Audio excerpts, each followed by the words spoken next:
I just gave birth 2 months ago and have received all the bills for it. So this is how much it costs to have a baby in the United States. Starting off, the labor and delivery room, I was there for about 16 hours, was $15,784. A new study is putting a hefty price tag on parenthood. According to LendingTree, the cost to raise a child in the U.S.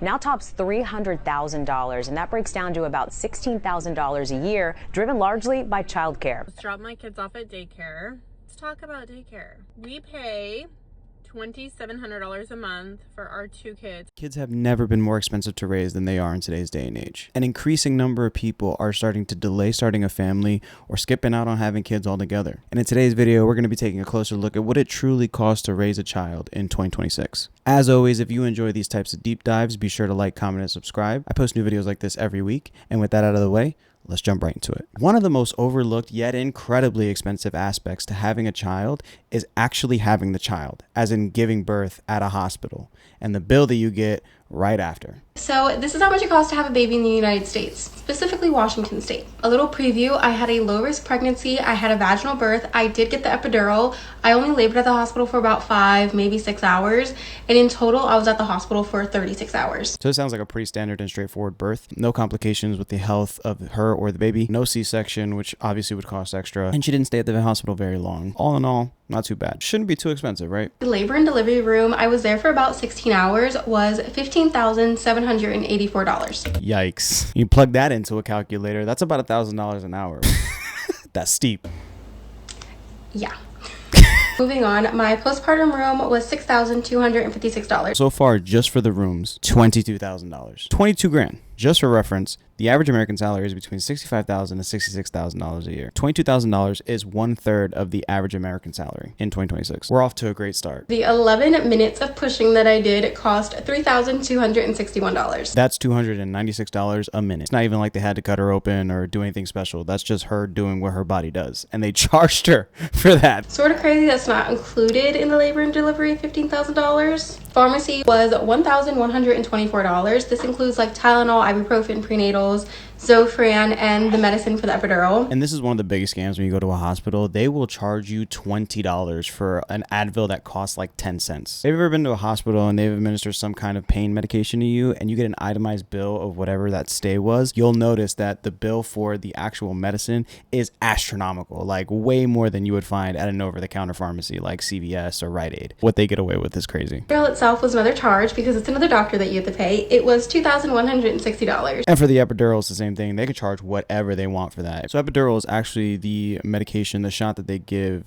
women that are going into labor to help with the pain, because childbirth is very painful and most women would prefer to do it medicated so that they spare themselves from having to go through intense pain. But it is expensive. You are going to pay for that. She got hit with a $2,000 plus bill just for one shot. It's crazy the epidural cost that much because I only had it for like an hour. I got to 9 centimeters and was like, yep, can't do this unmedicated. I need the epidural. But $2,000? Crazy. That was only for me. We also have to go into the charges for her. Her admission to the hospital cost $4,429. Boom, fresh out, that baby already incurring fees. Baby was literally born yesterday and already is in debt. And of that, $3,743 was just a charge that said nursery. Like, what nursery? She stayed in the room with me literally the entire time we were there. This is why looking at an itemized bill is so important, because they just slap random charges onto your bill and they won't put a description as to what it was. So you're really confused as to like what you're even being charged for or whether or not that's reasonable. It's crazy. Next, there was a charge for her that was this label of physician services. It was $552.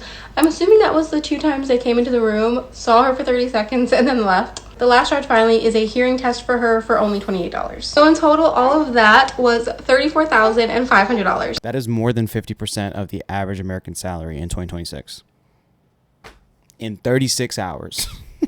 I think that's insanely ridiculous, but that is how much it costs to have a baby in the United States. Now, this woman was fortunate enough to have health insurance, so most of that was taken care of by the health insurance. But keep in mind, about 9.3 million non-elderly women don't have health insurance. That's 1 out of 10 women. 1 out of every 10 women that are uninsured are going to be hit with exorbitant medical bills upon delivering their child. This is for a non-complicated, non-surgical birth. That means that these costs can get even higher if childbirth is complicated in any way. And taking a look at this comment, hospital bills are just making up prices. First of all prices are made up. What other choice do you have other than to pay it? It's not like you can shop around for a better deal. You pay whatever they deem the service is worth. And if they tell you 30 grand to deliver a baby, are you going to get a second opinion somewhere else? No, because it's probably going to be the same thing wherever you go, because that is the cost of having a child. And there's nothing that you can do about it. And the crazy thing is, this is just the beginning. Think of the delivery room as an amusement park. Labor and delivery, that's just the cost of admission. Once you're through those gates, that's where the real spending begins. Okay, I want to show you guys what we added to our baby registry. This is going to go quick, so stay with me. Baby wrap, baby play gym, baby floor mat, Snuggle Me baby lounger. Somebody already bought that for us. Tummy time, water tool, a pack and play, the wraps for the Snuggle Me lounger, a bouncer. We did add some baby clothes, which have the mittens and the footies on them. More mittens, hats, something for our knees for bath time. Cute little bath towel for the baby, and then something to pour the water over them in the bath. A lot of wipes, the diaper genie. Somebody also bought that for us already. Aquaphor, diaper disposable bags. A ton of Pampers. Provide your recommendations, but I hear that it's just baby specific. This list is still going.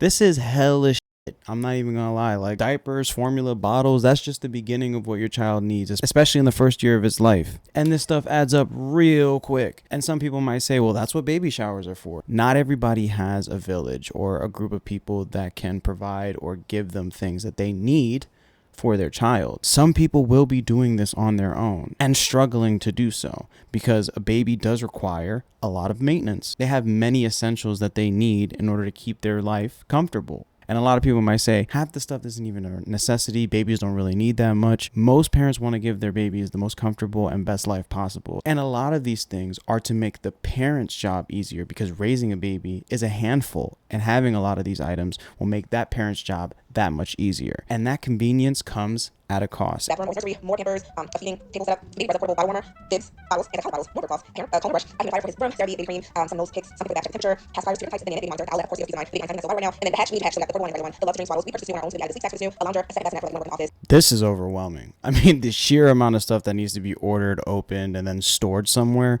you're gonna have clutter all over your house. A new study is putting a hefty price tag on parenthood. According to LendingTree, the cost to raise a child in the U.S. now tops $300,000, and that breaks down to about $16,000 a year. So it's $300,000 up until the age of 18, which I don't think she mentioned, but that's what it is. LendingTree says that from birth until the age of 18, it costs approximately, in the year 2026, $300,000. And of course, in the beginning, you're going to be spending a lot more because of one important thing. But it's even higher early on, nearly $30,000 annually during the first 5 years, driven largely by childcare. In fact, infant daycare alone is the single biggest expense, averaging more than $17,000 a year. Those rising costs are forcing tough decisions for many families, including whether one parent should stay home. And the study also finds where you live matters. Hawaii ranks the most expensive, while Georgia lands near the bottom at just over $222,000 to raise a child. And this is an expense that I think a lot of people don't think about when they initially have a child. If you happen to live in a state where childcare is just astronomical and you can't afford it, and you don't have anybody to watch your kids, if you're in a two-parent household, one of the parents is forced to step back from their job, which means sacrifice to their career, which means less money for the family, less money for the child, and puts you in a sticky situation. God forbid that parent loses their job. But the cost of childcare is unavoidable in the first 10 years, because even when the kids do go to school and they get out of school, chances are you're still at work. Some people are literally spending the equivalent of a mortgage on childcare a month. Just dropped my kids off at daycare. Let's talk about daycare. We pay $2,700 a month for our two kids. I have a 3.5-year-old and a 21-month-old. $2,700 a month is more than some two-bedroom apartments here in New Jersey, in Central Jersey, which is pretty expensive. Now, admittedly, this is for two kids. However, that's about $1,350 a kid. Insane. It's Monday through Friday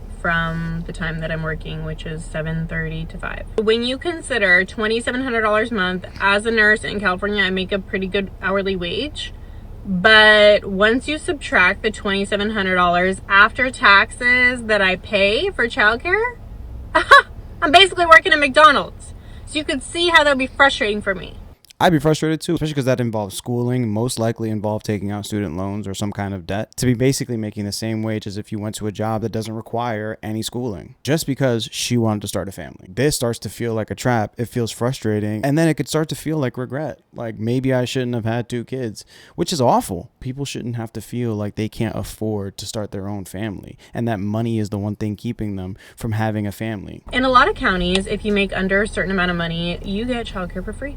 That's right. I think in our county in Northern California, it's like $80,000. Which is insane, because if she quit her job and was able to take care of her kids and there was only one income in her household, her husband's, let's say, and he makes less than $80,000, they would get childcare for free because the household makes less than $80,000, but she doesn't need the childcare if she's not going to be working. Because they both have an income and they make more than $80,000, they now have to pay for childcare. And I understand that you probably wanted to give it to families that only have one parent, that need the assistance. But it's also safe to say a growing number of people need the assistance because of how expensive everyday life has become. Now, I'm not saying take the childcare away from the families that need it. Absolutely not. You know, what I am saying is let's make it free for everybody. Okay? Let's make it free for everybody.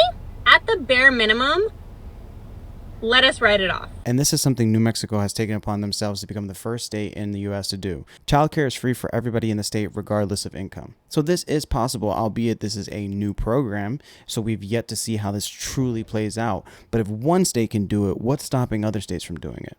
This person, why am I paying $2,700 for one child? This is getting out of hand. I'm so over it. This person is paying what she pays for 2 children for 1 kid, $2,700. This comment, and by the way, us daycare workers get paid so poorly, which is a crazy concept. They're raking in mortgage payments per child, and they're not even paying these daycare workers an affordable rate. That's just egregious. This comment, $3,000 for 1 kid in Chicago. And some months can be worse than others because school lets out for the summer, but you don't get off for the summer. You still have to work during the summer months. And that's where the cost of summer camp comes in. And it is expensive. Okay, so I did some more New York City math, and this is gonna blow the minds of those of you who don't live in New York City. I'm currently trying to figure out summer childcare. Let me walk you through the options. Option 1 is a sports day camp somewhere like Asphalt Green. That's $9,350 per kid for the summer, and that sounds reasonable until you realize that camp ends around 4 p.m. So if you work, you're adding a babysitter at $35 an hour to bridge you to 6 p.m. every single day. $10,000 for 7 weeks, and it's not even an overnight camp. So you still have to pay for somebody to watch your kids until you get out of work. Oh my gosh. Option 2 is another sports camp, a specialized camp like tennis camp is $1,400 per week per kid. Chelsea Piers half day camp, that's $615 a week, and that ends at noon, so you still need that babysitter.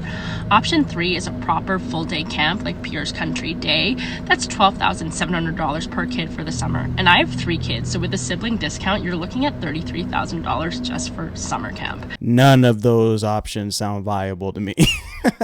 Get your kid an Xbox. Kids an Xbox, a Nintendo Switch, something. Keep them at the crib. Make sure the internet's working, the power is on. Get them some Hot Pockets, some microwavable food. That's how my parents did it. Because $33,000 for 7 weeks is insane. Now, New York City is obviously more expensive. And if you live in New York City, you probably make a higher wage than if you live elsewhere. However, most people don't make over $100,000, which sounds like the very bare minimum that you would need to afford something like this for 3 kids. And my youngest, Ellis, infant care in New York City is around $4,000 a month. And so you wonder why New York City parents... $4,000 a month is more than a mortgage.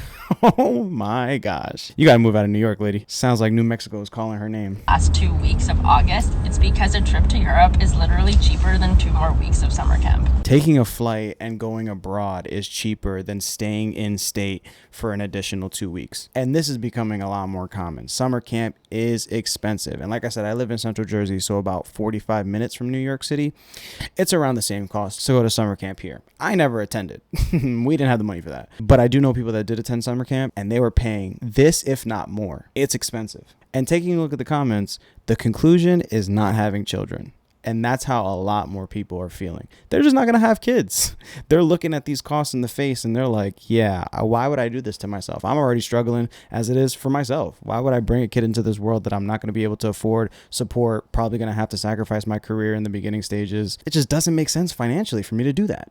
And I can't blame them. And this is only scratching the surface, because the reality is the older kids get, the more expensive they really become. But that's a topic we're going to be breaking down in the second part to this video. So if you don't want to miss it, make sure you're subscribed. That's all I got for today's video. Thank you guys so much for watching. If you have kids, let me know how that's impacted your finances. And if you don't have kids, after looking at this video, let me know if you think you'll ever be able to afford them. Share the video with someone that you think might find it interesting, and I'll catch you guys in the follow-up. Peace.